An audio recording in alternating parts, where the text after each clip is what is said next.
of Epcot on our way into the park to have a look around the World Showcase and experience a few attractions here in Future World.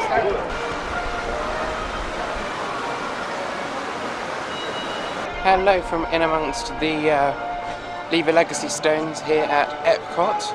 I am on my way into the park to have a fun day exploring Future World and World Showcase, and let's go and check it out. I'm going to go and see how long the queue for Living with the Land is first, I think. Haven't been on that for a while, so let's go. Okay, so it's looking like it's going to be a very busy day here at Epcot. Soaring is currently at a 75-minute wait. Living with the Land is probably down, unfortunately, so I hope they'll jump on that with a low wait a bit later. Figurement's at a 55-minute wait. There's a lot going on, there's a lot of people around, so it's going to be a busy one and a hot one by the time of it, because it's going to be about 28 degrees today. Oh, and the fountain is going off now.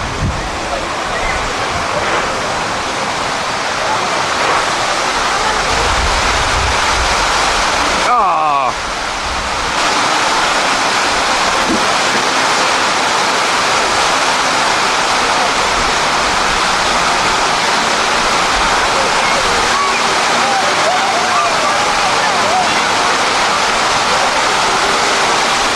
Okay, so I'm escaping there before I get even more wet. This camera's already soaked. So let's go across to the other side of the Future World. Okay, so I've got a passport for soaring at 2:30. I'm just going to head it into the land anyway. Go and see how long the queue for Living with the Land is.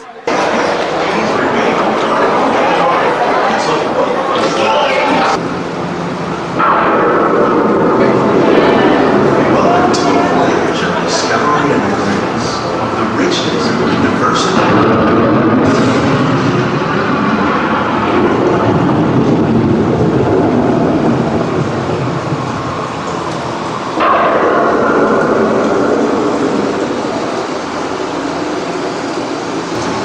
Beneath the surface of the land, rich trap water from the flowing mud, extracting precious nutrients and minerals. These elements, when combined with sunlight, create diverse living systems of our planet.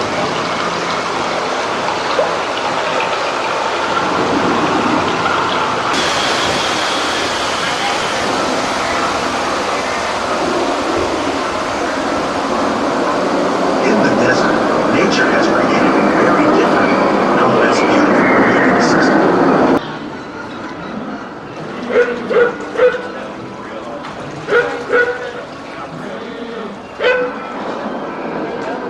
Of all the forces at work on the land, humans have had one of the most profound effects. The need to produce food for a growing world led to an enormous use and sometimes overuse of land. Today, we're learning to live with the land, discovering better ways to grow food that will assure both human and environmental well-being. Ladies and gentlemen, once again, I do apologize. We are currently experiencing some technical difficulties. We will not be operating at this time, so if you can please have access to the laptop, that would be wonderful. Thank you. Here at Epcot, we're learning to reduce the need for pesticides by using natural predators like ladybugs and wasps to control pests. Some of the answers are being discovered just ahead. To help us maintain these carefully controlled ecosystems, and for your safety, please remain seated in your boat at all times.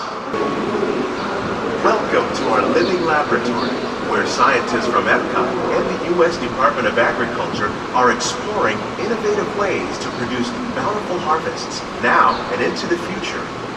The tropics are home to the greatest diversity of plants on the planet. Many of these, like papaya, bananas, cacao, coffee, and rice, are well known around the world.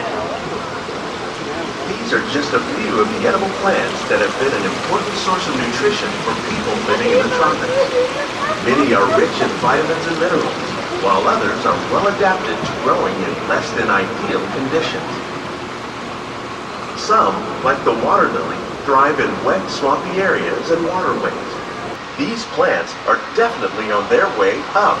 Innovative growing techniques like these increase yields while more efficiently using resources like water, fertilizer, and pesticides. Another innovation at work here is our integrated pest management program. Some of our best ideas have been inspired by nature, like these fruit and vegetable trees. By growing these ground plants vertically, we can increase yields and better control diseases.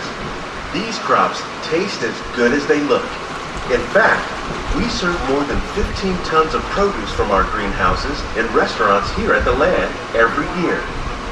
The future of agriculture may include innovative ideas like this vertical growing system. Plants grown in this way use a fraction of the space required by traditional growing methods. That saves water and increases production. So it looks like I got on Living with the Land in perfect time, as during the ride they actually announced that they had gone down for technical issues again. And yeah, if I'd been 10 minutes later I wouldn't have got on the ride, so awesome. So I'm on my way over to the Mexico Pavilion in the World Showcase to ride the Three Caballeros ride. The Three Caballeros. I haven't ridden this trip yet, so let's go and see Donald, Jose and Panchito. Let's go.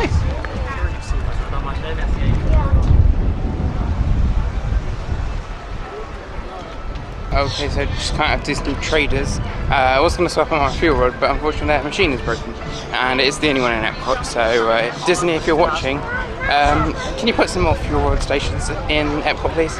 Because now I'm stuck because my phone is dying and the fuel rod swap location is not working. Bit of a pain, but I'm on my way now to the Three Caballeros ride over in the Mexico Pavilion, and go and check in with Donald, Panchito and Jose. There they are.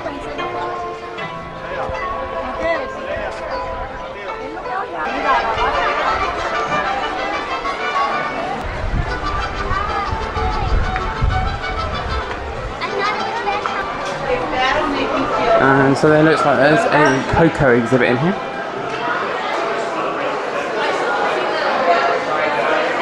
There we go. Here they come.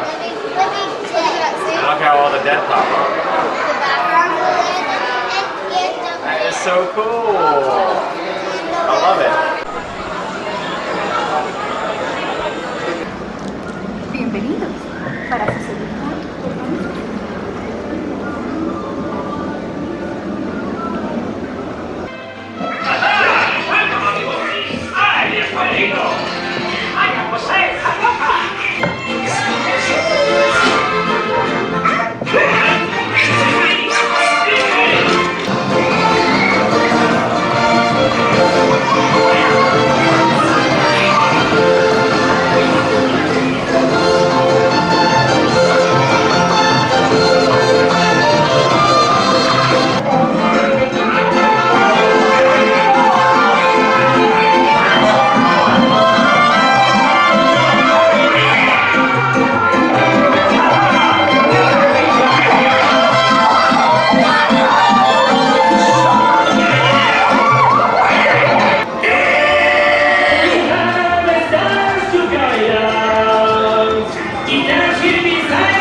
Three king caballeros, they say we are birds of a feather.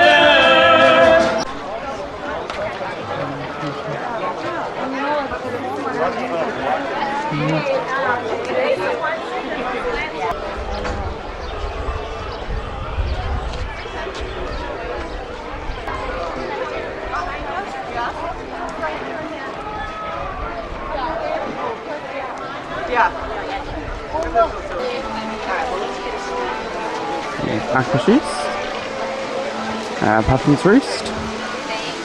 Let's just go and see out of interest how long the queue for Frozen Ever After is. 60 anyway, that's actually not bad. For what it usually is, that's not bad at all. Throwback to when that used to be the bit where you went back over the falls, over in Manfrotto. Okay, so hopefully we're able to jump on Frozen during the extra munching hours this evening. But for now I'm going to continue around World Showcase. On the trails from Frozen.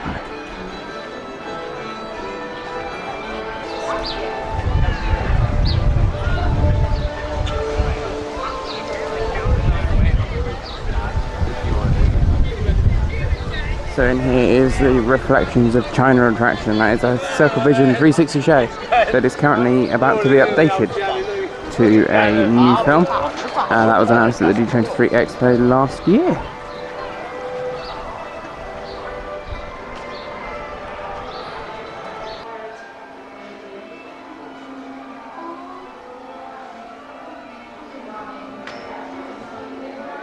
So this exhibit in here is actually showing off some of the models and costumes from the new Shanghai Disneyland, which opened last year, I believe it was, or maybe the year before, I can't remember.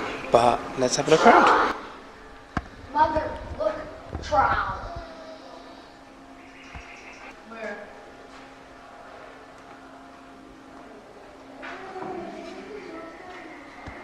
This is from the Tron Light Cycle Power Run attraction, which will be opening up at Walt Disney World in 2021. So the Shanghai Disney Resort is the first Disney park in the world, or main Disney park in the world, that doesn't have Main Street USA. Instead, it has Mickey Avenue. So this exhibit is essentially a giant advert for Shanghai Disney Resort, but it's still pretty awesome to see some of the costumes and rides that are in one of the Asian parks. Okay, so there's a show of the American Adventure in about 10 minutes time-ish. I'm going to quickly walk through these World Showcase pavilions. I will come back and show you guys them later, but I'm going to head over to the American Adventure to watch the show as it's just been updated. So I've got my cup of water from the quick service just behind me, and it's very important to stay hydrated in the Florida heat. Okay, so I've got about 4 minutes to go to the American Adventure pavilion. I can do this. I'm 2 pavilions away.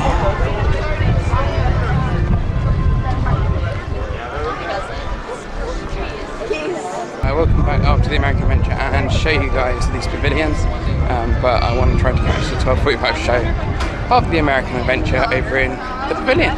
Oh, I don't think I made it.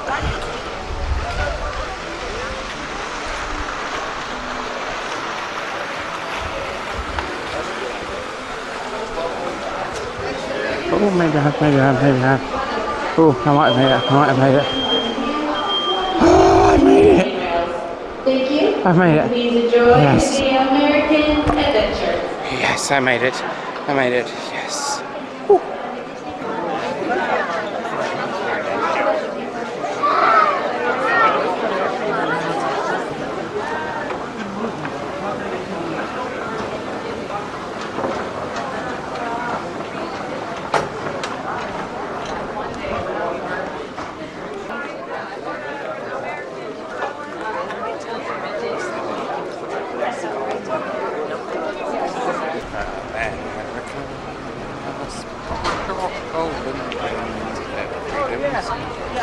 Hush the sky. I'm in a singing mood now after that. What is it, Disney Dark? Quack. Okay, so I'm on my way continuing around the World Showcase. Just heading through the Morocco Pavilion now, and let's go and have a look inside. They still made it like you can't go through it, but you can. Oh, it's busier in here than I thought it would be.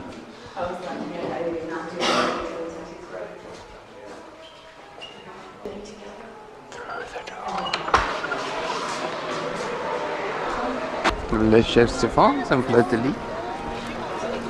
Glaziers ice cream and grape. That was my attempt at the French accent. The very rubbish attempt at a French accent. Okay, so let's go into the Bronx Pavilion and go and have a look at my favourite topiary from this year's Flower and Garden Festival, which is Belle and Beast.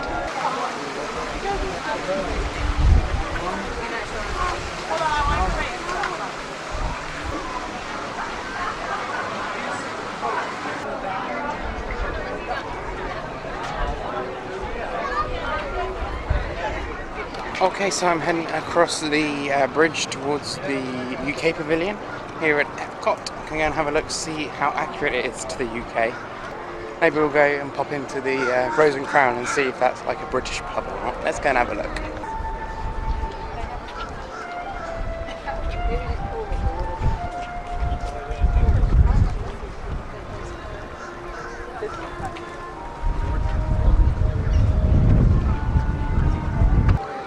Their traditional fish and chips over at the Yorkshire County Fish Shop.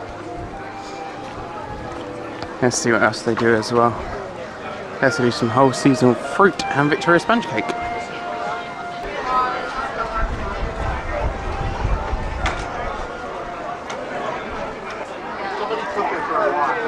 Let's go and have a look in the Rose and Crown.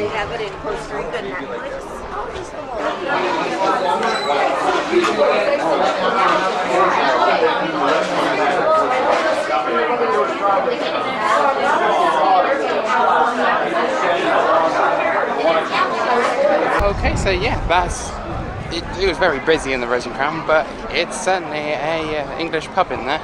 The shops behind me, I'm not so sure that's like a normal high street. Let's go and have a look in. Fancy goods, the lords and ladies.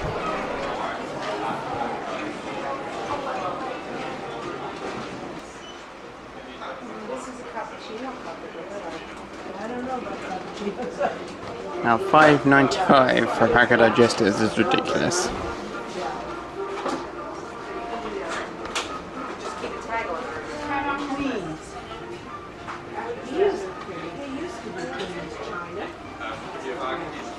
Yeah, you can read that right, $19.95 for a box of Quality Street. So yeah, $19.95 for a little box of Quality Street when you can buy it in the UK for what, $2.99, $3.99 maximum? That's crazy, but I suppose tourists will buy it. They'll buy it.